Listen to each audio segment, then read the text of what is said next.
욥기 18장 1절에서 마지막 21절까지 말씀입니다.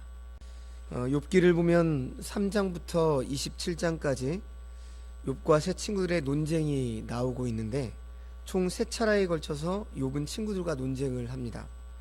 4장부터 14장까지 1차 논쟁이 나오고 15장에서 21장까지 2차 논쟁이 나오는데요. 오늘 본문은 바로 이 2차 논쟁 중 엘리바스에 이어서 수아 사람 빌닷이 지금 욥에게 하는 말입니다. 그런데 이 욥과 세 친구들의 논쟁을 보고 있으면 마치 3라운드짜리 격투기 시합과 같다라고 우리가 비유할 수 있겠습니다. 그래서 1라운드는 보통 어떻게 하죠? 서로를 탐색하기 위한 탐색전이라고 한다면 2라운드부터는 서로의 장단점을 파악한 선수들이 이제 서서히 상대방의 약점을 집요하게 공격을 하는 것이죠. 그래서 그 2라운드의 전반전은 엘리바스와 욥의 설전이었고, 이제 오늘 살펴볼 이 말씀은 빌닷과 욥, 그리고 이어지는 뒤에는 소발과 욥의 그 논쟁으로 이렇게 이어지게 되죠. 오늘 이 빌닷과 욥의 탐색전은 이미 8장에서 10장에 있었죠. 8장에서 빌닷은 어떻게 얘기를 했냐면, 하나님은 공의의 하나님이시다. 그래서 반드시 악인을 심판하시기 때문에 고난 중에 있는 욥, 네가 지금이라도 하나님 앞에서 청결하고 정직하게 산다면, 그러니까 회개하고 그렇게 살아간다면 하나님께서 반드시 너를 회복시켜 주실 것이다. 이렇게 충고의 말과 함께 나름 자기 입장에서는 위로의 말을 해준 것입니다. 그렇다면 이제 두 번째 라운드, 오늘 2차 논쟁에서는 어떤 말을 해주고 있는가 우리가 한번 살펴볼 텐데요.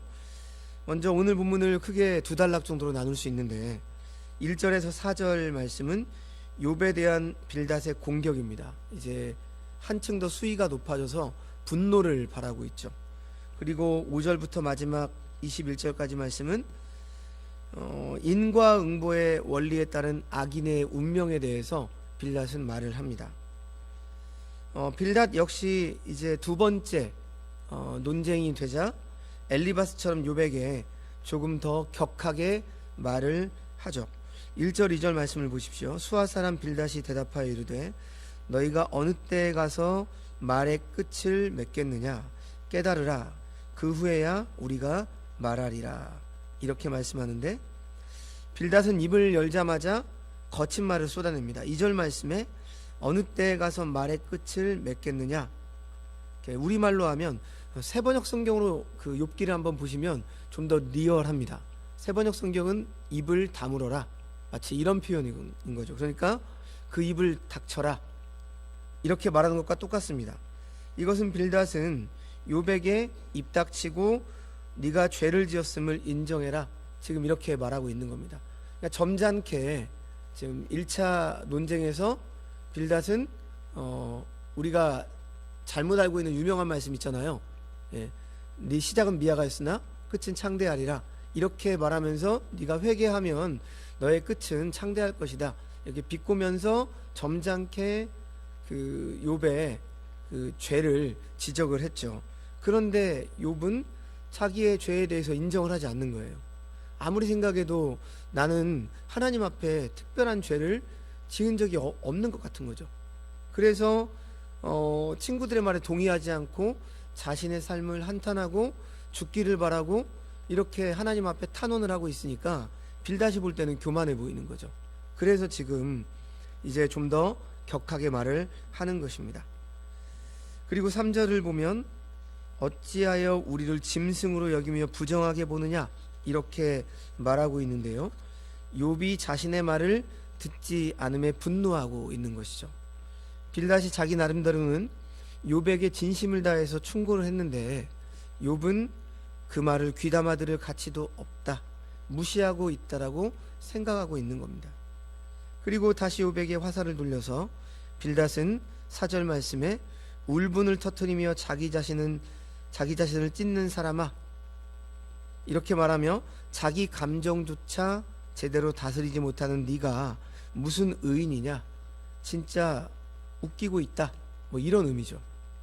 친구가 조언을 해주었으면 그것을 감사히 받아야지, 나는 이런 일을 당할 만한 죄를 짓지 않았다며 저항하는 것은 곧 말로 자기 자신을 찢는 것과 똑같다, 이렇게 말하고 있는 겁니다. 빌닷은 욥이 죄를 지음으로 인해서 재산이 사라졌고 자신이 죽었다고 규정을 하고 있습니다. 그럼에도 욥이 자신의 죄를 인정하고 있지 않고 있기 때문에 지금 악인이라고 생각하고 있는 것이죠.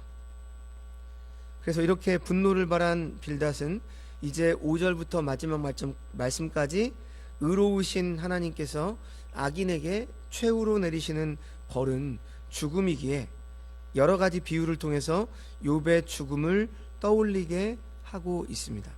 자, 먼저 5절과 6절이 이렇게 증거하죠. 악인의 빛은 꺼지고 그의 불꽃은 빛나지 않을 것이요 그의 장막 안의 빛은 어두워지고 그 위의 등불은 꺼질 것이요. 악인의 죽음을 등불의 꺼짐에 비유합니다. 한때 욥이 자신의 장막, 즉 자신의 집 안에서 떵떵거리고 사는 것처럼 보였지만 등잔에 기름이 떨어지게 되면 심지가 다 타서 불이 꺼지는 것처럼 악인인 욥이 그렇게 사라질 것이다. 지금 이렇게 은유적으로 표현을 하고 있는 것이죠. 그리고 이어지는 7절의 10절은 이렇게 증거합니다.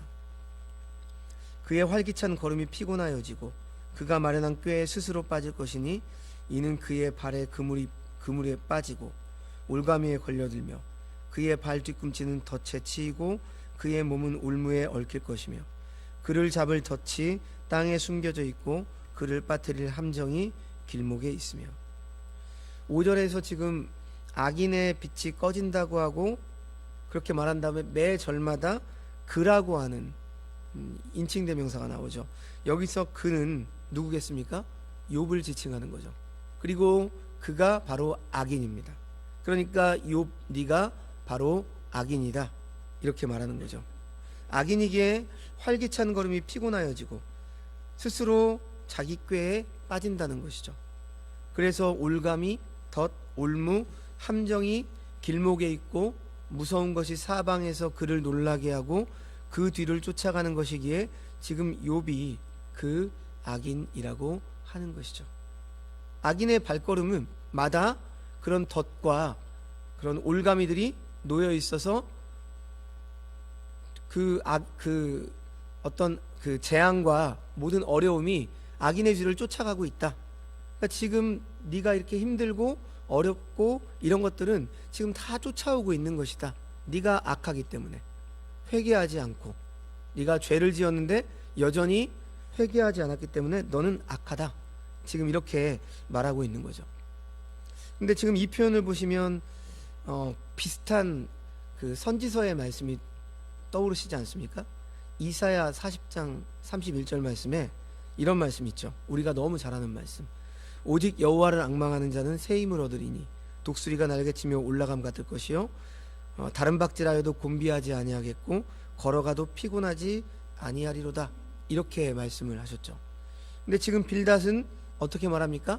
악인은 여호와를 바라보고 여호와를 바라보지 않기에 피곤하고 힘이 없을 것이란 말이죠. 그러므로 지금 욥의 힘이 다 빠지고 무능하게 된 것은 하나님을 앙망하지 않았다. 이렇게 빌닷은 공격을 하고 있는 겁니다. 오늘 우리는 이사야서의 이 말씀을 인용하면서 피곤하고 무능하여진 자들에게 여호와를 앙망하여 힘을 얻으라고 우리는 충고할 수 있습니다. 그러므로 이 말씀으로 우리는 얼마든지 지금 빌닷과 같은 충고와 설교를 할 수 있는 것이죠. 그런데 이 이사야서의 말씀은 이미 멸망한 이스라엘에 대한 위로의 말씀이죠. 이사야서는 전반부와 후반부로 나누게 되는데 39장까지는 우리가 잘 아는 것처럼 심판입니다. 저주와 심판이죠. 하지만 40절부터 마지막 절까지 말씀은 바로 이스라엘의 회복을 말씀하고 있죠. 그러니까 40장에서 지금 여호와를 앙망하는 자는 이 말씀은 이미 멸망당하고 저주받았던 이스라엘에 대한 위로의 말씀, 회복의 말씀에 있는 말씀이라고 하는 거죠. 그래서 이사야 40장 이제 6절과 8절 말씀을 좀 이렇게 보시면 이렇게 말씀을 하죠. 말하는 자의 소리여 이르되 외치라. 대답하되 내가 무엇이라 외치리이까 하니 이르되 모든 육체는 풀이요 그의 모든 아름다움은 들의 꽃과 같으니 푸른 마르고 꽃이 시듬은 여호와의 기운이 그 위에 불미라. 이 백성은 실로 풀이로다. 푸른 마르고 꽃은 시드나 우리 하나님의 말씀은 영원히 서리라 하라. 이렇게 말씀하죠. 그러니까 인생이 얼마나 연약한지 알게 하시고서 여호와를 앙망하라, 이러한 말씀입니다. 이 말씀을 베드로전서 1장을 보시면 베드로 사도는 복음이다, 이렇게 규정을 짓습니다. 그러므로 복음이란 뭘까요? 인생이, 우리 인간의 죄 많은 인생이 얼마나 연약한가, 우리의 인생이 연약함을 아는 것이 바로 복음입니다. 그런데 지금 이 빌닷의 충고는 지금 기존에 있는 자신들의 힘이 계속 유지되고 확장되고 발전되기를 바라는 것이죠. 이것을 우리가 종교성이라고 하고 율법주의라고 하는 것입니다. 이러한 체제에서는 까닭없는 고난과 까닭없는 은혜가 들어설 자리가 없는 거죠. 은혜를 왜 받는 거예요? 내가 무언가를 하나님 앞에 이만큼 했기 때문에 받는 거죠. 왜 은혜 받지 못한 것입니까? 내가 그렇게 살지 못했기 때문에 은혜를 못 받는 것입니다. 그렇다면 저와 여러분은 하나님의 구원의 은혜를 받을 수 있는 자들입니까? 우리가 어떤 행위와 노력으로 구원을 얻을 수 있다라고 생각을 하십니까? 지금 빌닷은 그런 논리입니다. 그렇게 말하지 않는 것 같지만 그런 논리로 지금 욥을 공격하고 있는 거죠. 네가 지금 그런 환난과 고난을 당하고 있는 것은 하나님 앞에 바로 서지 못했기 때문이고 범죄한 자이기 때문이고, 심지어 너는 지금 죄를 알지도 못하고 하나님 앞에 나를 죽여달라, 내가 무슨 잘못을 했습니까? 라고 탄원을 하고 있는 너의 모습은 너무나 교만하다는 거죠. 그래서 지금 빌닷이 말하고 있는 그러한 논리로는 까닭 없는 고난, 까닭 없는 은혜가 들어설 자리가 없는 거죠. 우리는 하나님의 거저 주시는 그 은혜로, 그 선물로 구원을 받았는데 우리가 무슨 구원받을 만한 자격이 있어서 구원받은 것 아니잖아요. 그러면 설명이 안 되는 거죠. 자, 계속해서 11절에서 15절 말씀 보시죠. 이렇게 증거합니다. 무거운 것이 사방에서 그를 놀라게 하고 그 뒤를 쫓아갈 것이며 그의 힘은 기근으로 말미암아 쇠하고 그 곁에는 재앙이 기다릴 것이며 질병이 그의 피부를 삼키리니 곧 사망의 장자가 그의 지체를 먹을 것이며 그가 의지하던 것들이 장막에서 뽑히며 그는 공포의 왕에게로 잡혀가고 그에게 속하지 않은 자가 그의 장막에 거하리니 유황이 그의 처소에 뿌려질 것이며. 지금 악인의 죽음을 도망자의 붙잡힘, 이렇게 비유하고 있죠. 도망을 다니는 사람은 작은 변화에도 깜짝깜짝 놀랍니다. 그런 것처럼 악인에게는 사방에서 몰아친 두려움이 도망가지도 못하게 하는 짓누르는 바람에 아무런 힘을 쓰지 못한다, 이런 말이죠. 11절 12절에 공포가 악인을 둘러싸고 어디를 가나 따라다니며 그의 주위에는 재앙이 도사리고 있습니다. 특별히 죽을 정도로 아픈 것, 오늘 본문에 사망의 장자라고 했는데 이 사망의 장자는 1차적으로 치명적인 질병을 뜻하죠. 이 질병을 앓고 있는 사람이 악인이기 때문입니다. 그런데 여러분, 이 논리대로 본다면 이 땅에 있는 악인들은 그 주위에 늘 재앙이 도사리고 있고 따라다녀야 되죠. 그런데 시편을 보십시오. 시편이 왜 탄원을 하고 왜 탄식을 합니까? 악인의 형통함을 보고 탄식을 하는 거죠. 그러니까 빌닷의 논리는 맞지 않습니다. 악인들이 이 땅에서 오히려 더 성공하는 것 같고 더 잘 먹고 잘 살아요. 그런 걸 보면서 하나님 앞에 시편 기자도 탄원을 하죠. 탄식을 합니다. 악인의 형통함을 보면서 내가 놀랐나이다. 어찌하여 나를 이 악인의 올무에 걸려 넘어지게 하려 하십니까? 이렇게 시편이 탄식을 하지 않습니까? 그러니까 그렇다면 시편 기자의 고백은 잘못된 거죠. 성경적인 고백이 아닌 거죠. 지금 빌닷은 하나만 아는 거예요. 오직 죄로 인해서 그 저주가 임하는 인과응보의 그 논리 하나로만 지금 모든 이치를 설명하려고 하고 있기 때문에 너무나 우리 인생을 좁게 보는 거죠. 질병을 죄 때문이라고 여기는 생각은 요한복음 9장에 여러분 기억하십니까? 날 때부터 맹인된 사람의 그 기사에 잘 나타나 있죠. 누구의 죄로 인함이니까? 라고 하는 제자들의 질문은 바로 이러한 사상의 바탕을 두고 있는 것이죠. 그에 대한 예수님의 대답은 뭐라고 말씀하셨어요? 이 사람이나 그의 부모의 죄로 인한 것이 아니라 그에게 하나님이 하시는 일을 나타내고자 하심이라, 이렇게 말씀하시죠. 죄로 인해 질병이 온다는 이 규범적 지혜에서 벗어나 있습니다. 14절 15절에 나오는 장막과 처소, 생존의 필수 요소를 말하는 표현이죠. 그래서 아기는 기본적인 생존권을 위협받는다는 이야기입니다. 근데 이 땅을 보십시오. 더 잘 먹고 잘 살잖아요. 더 많은 부를 축적하잖아요. 자, 유황이라고 하는 표현도 나오죠. 유황이 그가 거하는 집에 뿌려집니다. 이 구절은 욥의 자녀들이 큰 바람으로 집이 무너져 죽게 된 것을 연상시키는 표현입니다. 빌닷이 그러니까 너의 자녀들이 죽게 죄를 지었으므로 8장 4절 말씀에 이렇게 말하고 있거든요. 이게 판단한 근거가 되는 거죠. 친구가 독설을 날리죠.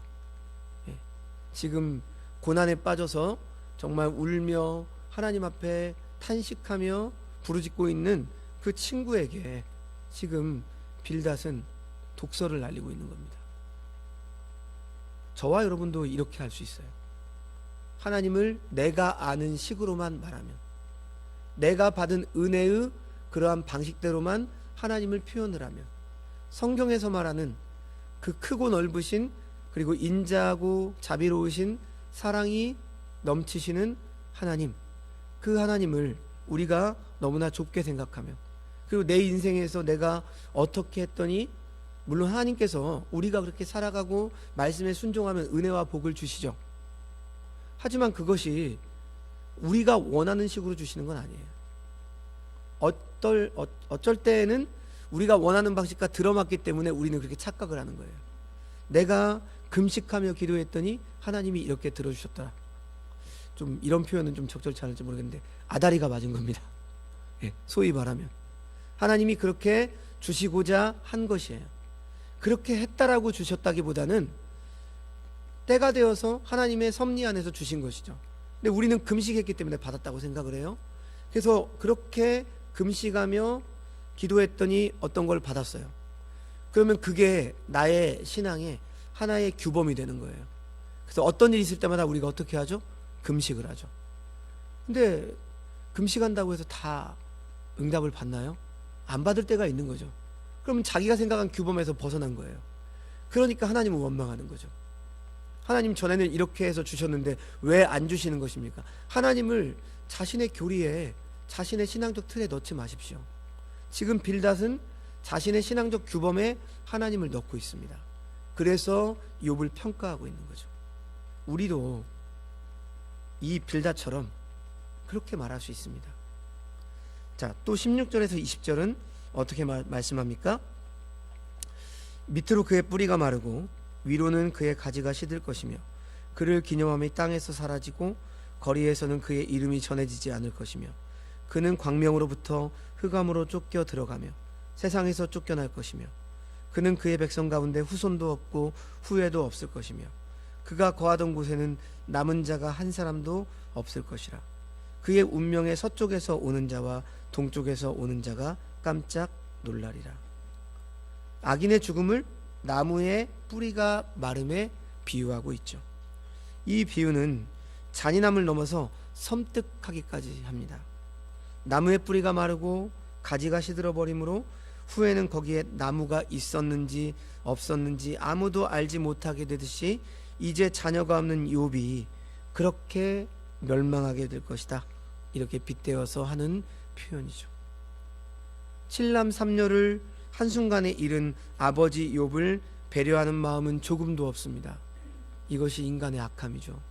오히려 하나님에 대한 것을 가르쳐 준다면서 인간의 악함을 드러내고 있습니다. 빌닷의 논리 그 말 자체는 사실 틀린 말은 아닙니다. 하지만 좁은 말이죠. 그것만으로 설명이 되는 것은 아닙니다. 그러니까 우리도 그렇게 말할 수 있어요. 하나님의 말씀 하나를 가지고 그렇게 우리의 뜻대로 마음대로 이용을 할 수 있습니다. 그러면 하나님의 말씀을 잘못하는 겁니다. 오늘 본문의 마지막 절 21절은 이렇게 증거하죠. 참으로 불의한 자의 집이 이러하고 하나님을 알지 못하는 자의 처소도 이러하니라. 이 21절 말씀이 빌닷의 말의 요약이자 핵심이죠. 욥이 불의한 사람이고 하나님을 알지 못하는 사람이기에 그런 일을 당하게 되었다. 이렇게 말하고 있는 것이죠. 욥이 불의한 사람이자 하나님을 잘 알지 못하는 사람이 틀림없다라고 확신하는 빌닷의 생각을 보여주는 단어는 뭡니까? 참으로. 빌닷의 생각이 지금 욥을 죽이고 있는 것입니다. 고통 가운데 빠져 있는 우리의 이웃들을 우리는 하나님의 말씀이라고 와서 그 이웃을 죽여버리는 짓을 하는 거죠. 오늘 본문에서 빌닷은 중대한 오류를 범하고 있습니다. 그는 욥을 실제의 모습이 아니라 자신이 생각하고 있는 모습을 실제라고 여겼습니다. 그래서 그는 욥이 멸망할 수밖에 없음을 4가지의 비유를 들어서 설명을 했습니다. 등불의 꺼짐, 그물과 덫에 걸림, 도망자의 붙잡힘, 나무의 뿌리가 마름. 이렇게 비유적으로 설명을 하죠.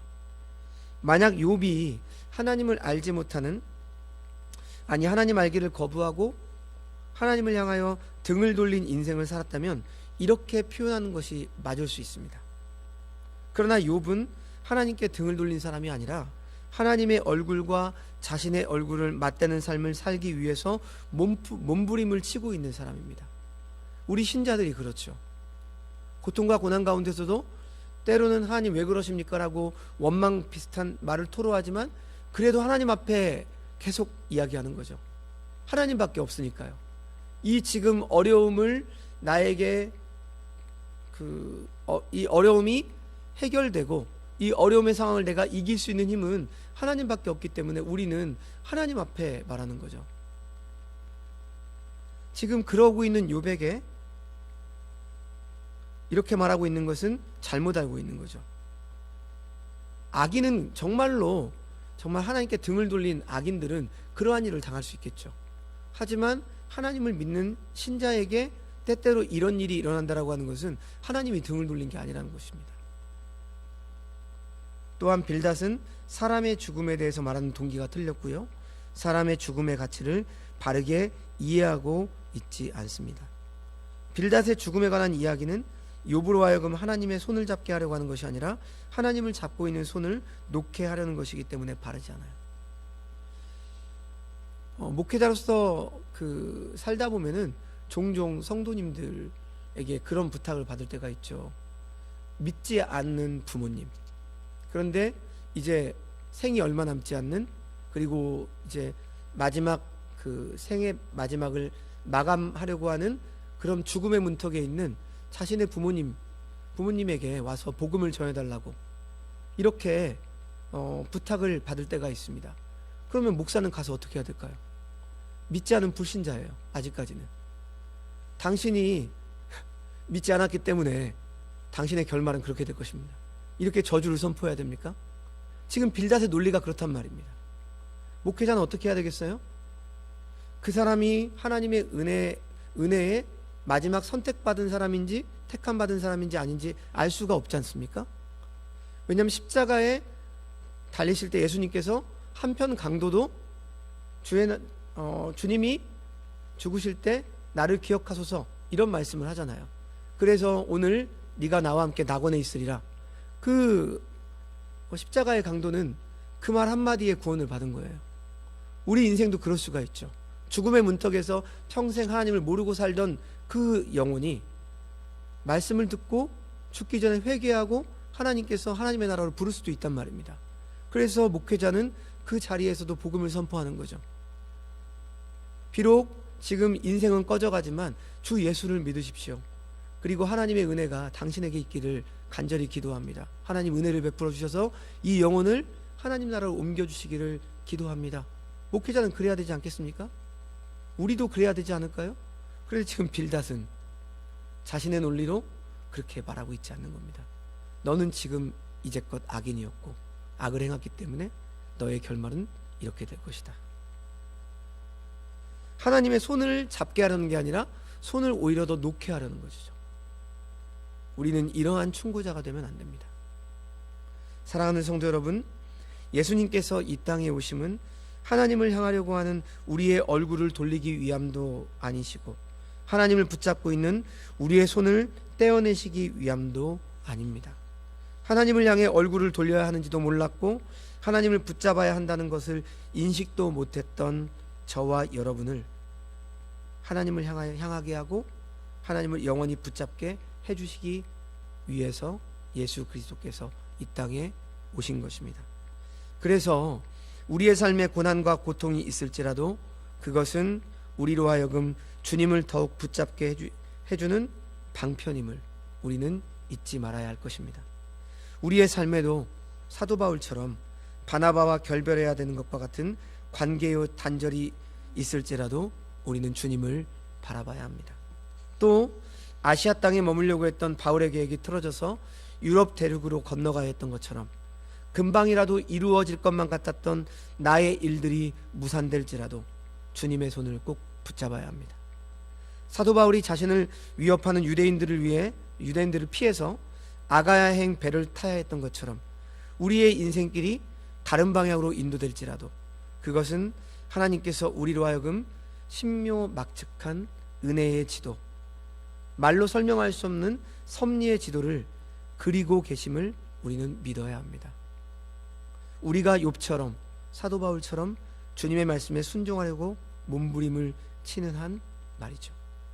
오늘도 이렇게 하나님께서 마음과 정성을 다하여 심어주신 우리의 삶의 자리에서 삶으로 믿음의 지도를, 하나님을 향한 그 믿음의 길을 걸어가시는 그러한 한날이 되시기를 주님의 이름으로 축원합니다. 기도하겠습니다.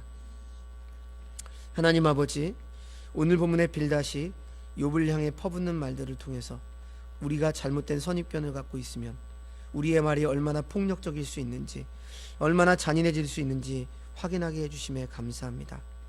우리가 아무리 가까운 사람일지라도, 심지어 가족일지라도 그의 삶에 대해서 다 알고 있다는 오류를 범하지 않게 하여 주옵시고, 다른 사람을 정죄하는 말을 그치게 하여 주시옵소서. 혹 우리가 어떤 그런 오해와 정죄의 말을 받을 때에도 우리를 꼭 붙잡고 계시는 주님의 손을 놓지 않고 하나님을 향한 얼굴을 돌려 하나님을 외면하지 않게 하여 주시옵소서. 오늘도 하나님께서 마음과 정성을 다하여 심어주신 우리의 삶의 자리에서 일이 계획대로 진행되지 않고 우리의 생각과 다르게 인도받게 될지라도, 우리가 고난의 현장에 있을지라도 그것 또한 하나님께서 인도하시는, 우리가 지금은 이해할 수 없지만 하나님의 섭리와 주권임을 깨달아 알아서 하나님과 동행하는 은총의 한날이 되게 하여 주옵소서. 하나님 앞에 우리의 인생을 토로하며 갈등하는 그러한 삶을 살아갈지라도 하나님이 우리를 붙잡아 주시고 우리를 반드시 만나 주시고 세워 주신다는 그 믿음을 잃지 않게 하여 주시옵소서. 모든 말씀 예수님의 이름으로 기도합니다. 아멘.